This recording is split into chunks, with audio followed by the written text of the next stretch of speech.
Today we're going to be looking at Hebrews 2, 1 through 4. Imagine having someone who you love or that you want to hear from, but you can't see them. Sometimes you think about them. You want to know what they are thinking. You want them to know what's going on with you in your life. You want to hear back from them. Let's say that you finally get a letter from them. They write you a letter. This person who you long to hear from, this person who you wanted to see, this person that you wanted to talk about your life with, and they finally write you a letter, and yet you refuse to read it. You put it on the shelf. You never take it off the shelf. It collects dust, and it still has this glue seal. On top of all of this, your friend who wants to hear from you doesn't, because you haven't even opened up the letter your friend sent to you. This is what it's like when we don't want to study our Bible. For anyone who's ever rowed on a paddle boat without an anchor,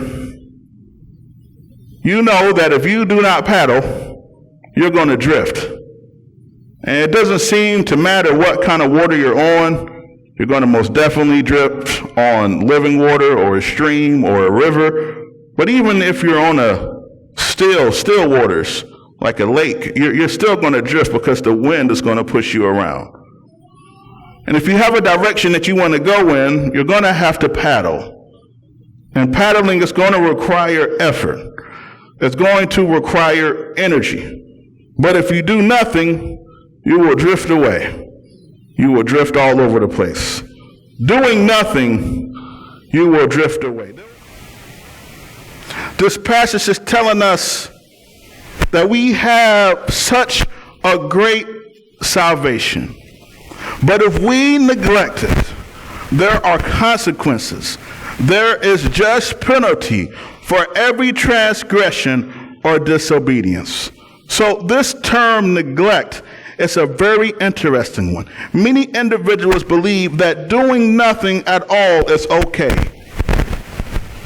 But if you have a person that's under your care, whether it is a elderly person that's under your care or a young person that's under your care, and you do nothing for this person, that is neglect.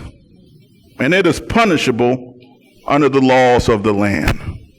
You know, we hear the term sound doctrine a lot. Preach sound doctrine. But do you know what sound doctrine means?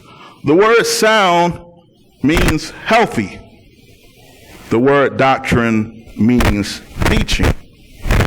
Sound doctrine means healthy teaching. What does that mean? It means teaching that brings about good health. Some people don't like healthy teaching because they just want to eat sweet candy and junk food. But in that, there is no nutrition, there is no substance, there is no direction.